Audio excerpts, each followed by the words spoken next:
ठाकुर जी वंशी बजाते भय यमुना पुलिन पर वृंदावन कुंजों में श्री जी को याद कर रहे हैं, वंशी नाद कर रहे हैं।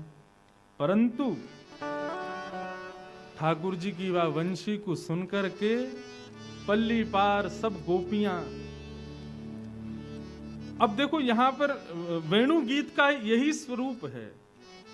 ठाकुर जी वेणुनाद करते हैं श्री जी को स्मरण करके, परंतु उस वेणुनाद को सुनकर के गोपियों की स्थिति ऐसी होती है, वे देहाभिमान शून्य हो जाती हैं।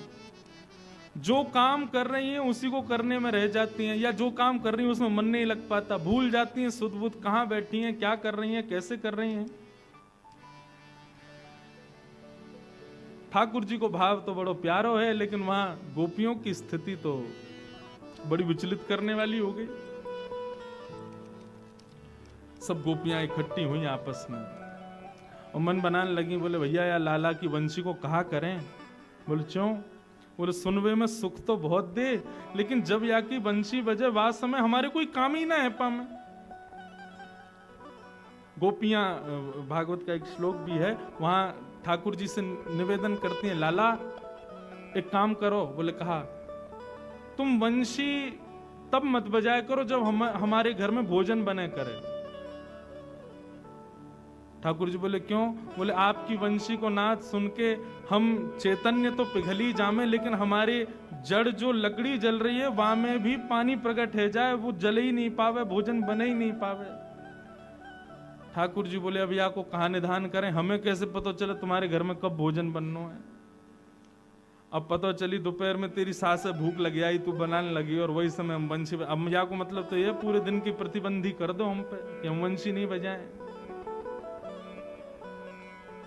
आज सब गोपियां मन में विचार करने लगी, बोले देखो सुख अपनी जगह है भैया, लोक लाज भी तो देखनी है, परिवार भी तो देखना है, और या कन्हैया के चक्कर में तो हमारा सब बर्बाद है जाएगा। एक गोपी बोली कल मैं तो खिचड़ी बना रही, और वही समय यानी वंशी की ऐसी तान छेड़ी कि नमक की जगह शक्कर डाल दी वो खिचड़ी में।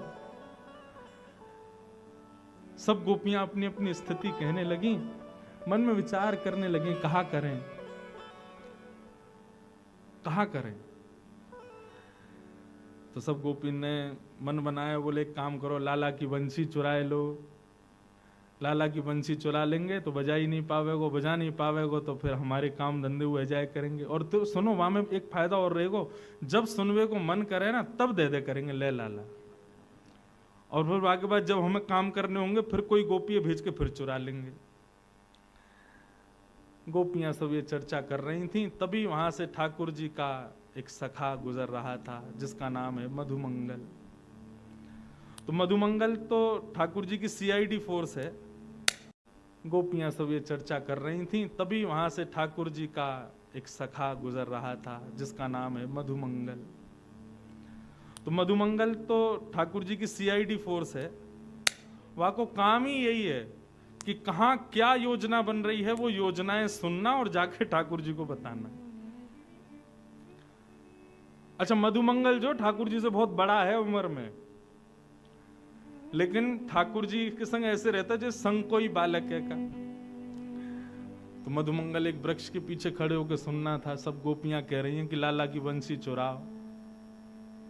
मधुमंगल बोलो सुन लई मैंने, सबरी बात सुन लई। गोपी बोली अरे ये कहा भयो, याने कहां थे सुन लई? अरे काणे कहां ते आगो तू? बोले अरे हम तो अंतर्यामी के संग रहे, तो हम अंतर्यामी है, जब चाहे जहां चाहे वहां पहुंच जामे, और जा से हमारे लाला को खतरा वास है तो हमको बहुत ज्यादा ध्यान रखना पड़े। तुम सब गोपी कब कहा कैसे कहा कर दो, या हमारे मुंह को बड़ो ध्यान रखना पड़े।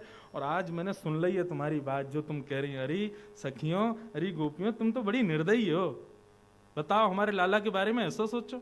सब गोपी बोली कहा सुनो तेने? बोले मैंने सब सुन लियो कि तुम लोग कह रहे हैं कि हम लाला की बंशी चुराएंगी। सब गोपी चरण पकड़ने लगी, बोले तो पता चल गई है, अब ठाकुर जी से मत कहियो। बोले कहियो, अब्बा वंशी की जिम्मेवारी मेरी है, तुम चुरा के तो दिखाओ। चुरानो तो दूर, तुम छू नहीं पाओगी वह वंशी को। हमारे लाला इतना प्रेम करे, तुम्हें पता है यशोदा मैया के संग ना सोवे, लेकिन वह वंशी को लिपट के सोवे, वह वंशी के बिना एक क्षण ना रहे। और तुम सब हमारे लाला के वह प्राण स्वरूप वंशी को चुरावे को योजना बना रही हो।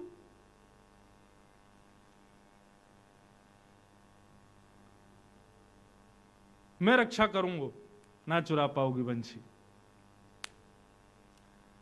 गोपी बोली, मधुमंगल तू हमारी बात सुन, यदि तू हमारी बात सुनेगो तो तू भी राजी करेगो कि बंशी चुरानी चाहिए। देख हमारे घर की स्थिति का कर दी है वाह बंशी ने, जब जब बजाय वाह की वजह से जो जो घरों में हो जाता है वो सब बताने लगी गोपियां। मधुमंगल बोले, मेरे पास एक उपाय है, वंशी भी ना चोरी करनी पड़ेगी और तुम्हारे काम भी आ जाएंगे। गोपी बोली, कहा करनो बता दे भैया, तेरे पाम पूजें, जल्दी बता। बोले, एक रुई को फोआ लाओ। गोपी बोली, अच्छा फिर? बाकी 2 भाग करो। बोले, अच्छा फिर? बोले, कानन में ठूस के 24 घंटा रहो, वंशी की ध्वनि जावेगी ना, तुम्हारे काम भी आ जाएंगे, लाला की वंशी बच जाएगी। अरे मधुमंगल कैसी बात करे, पूरे दिन कानन में रुई घुमा के घूमेंगे, डाल के घूमेंगे, कहा कहेंगे ब्रज के लोग, सब हंसी उड़ामेंगे। अरे या तो काम ना चलेगो, एक ही उपाय है, अब तो बंशी चुरानी ही पड़ेगी। मधुमंगल बोलो, एक उपाय और है।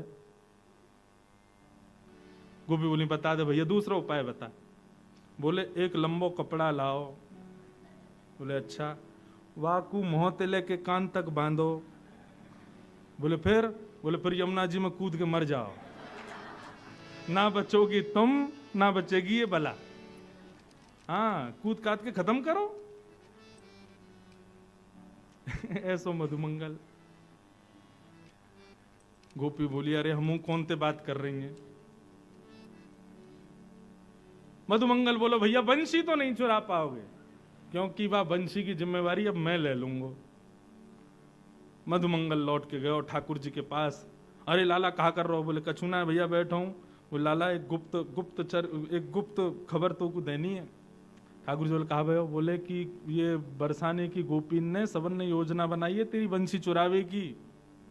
बोले, अरे कहा बात करे? बोले, और नहीं तो सांची बता। बोले, सांची कह रहा हूं लाला, या बंशी चुरावे को दोल नहीं है सबरी, यो कहें लाला बंशी बजावे, हमारे घर में यो है जाए त्यों है जाए, हमारे घर में तो कछु ना होए, इन गोपीन के घर ही क्यों बिगड़े तेरी बंशी थे।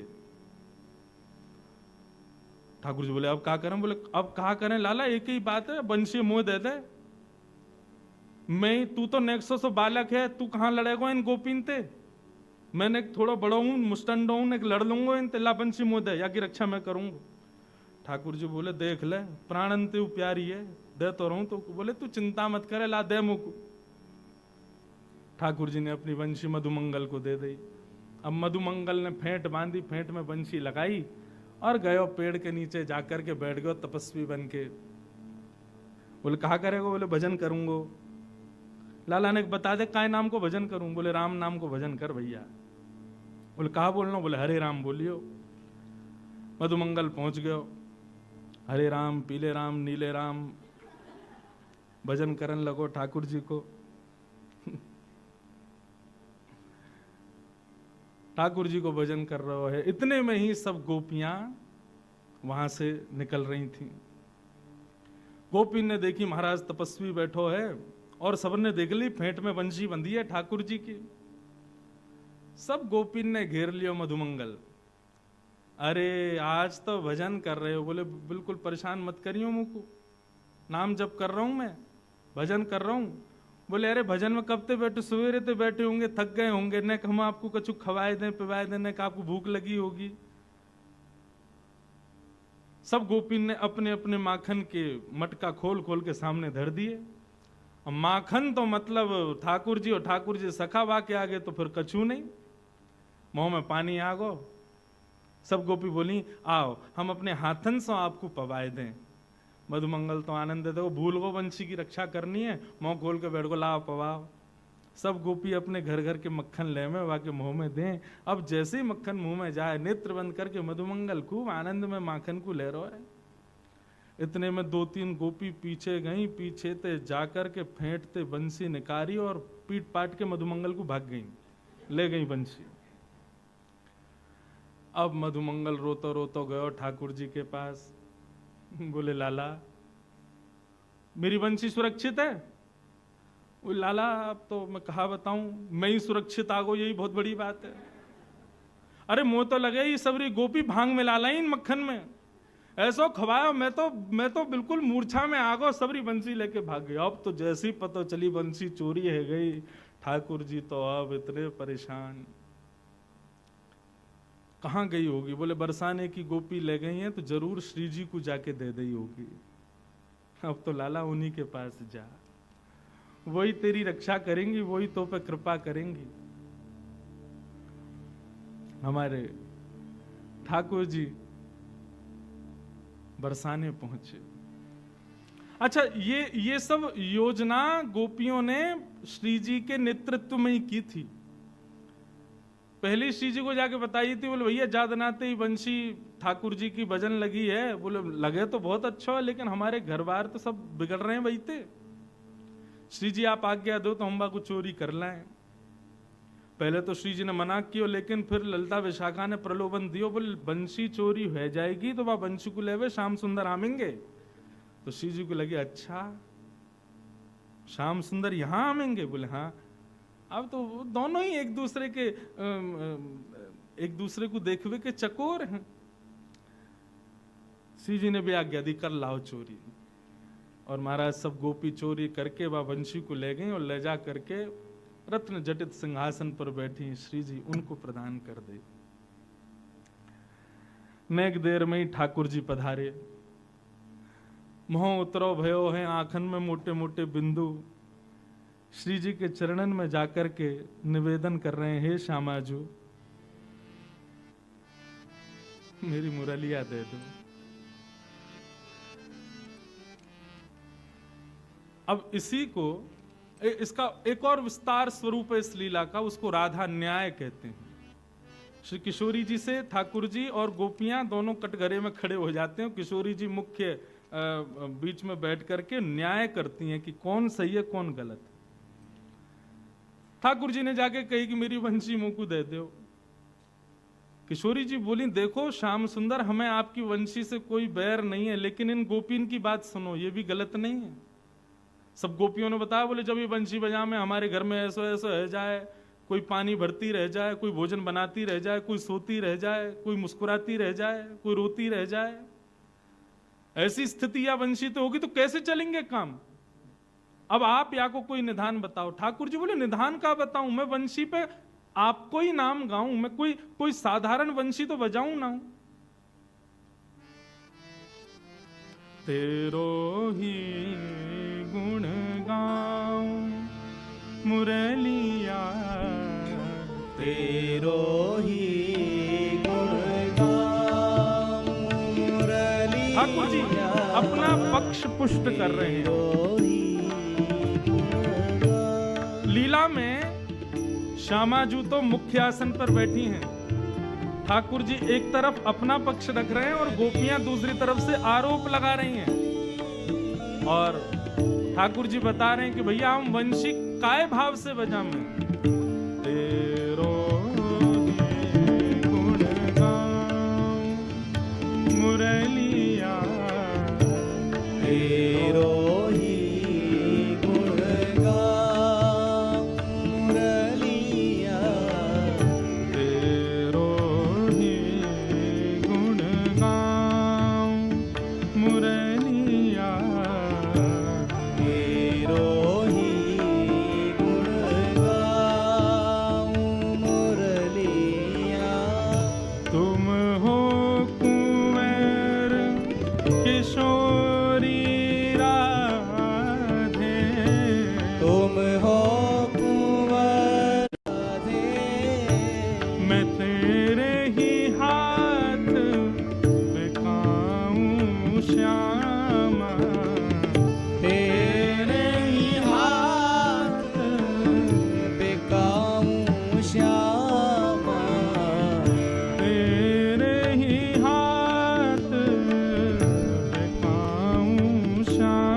बिल्कुल भाव में आ गए, रोवे ही बारे ने का देर में हाथ जोड़ के कह रहे हैं, हे श्यामाजू, मैंने वंशी कोई के घर बिगाड़वे को थोड़ी बजाई है।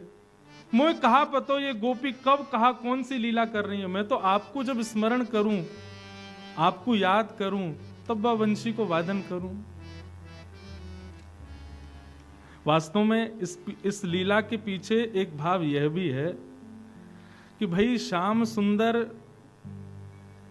के अधरामृत को पान सब गोपी करनो चाहे, लेकिन वो सुख केवल और केवल वह वंशी को ही मिले।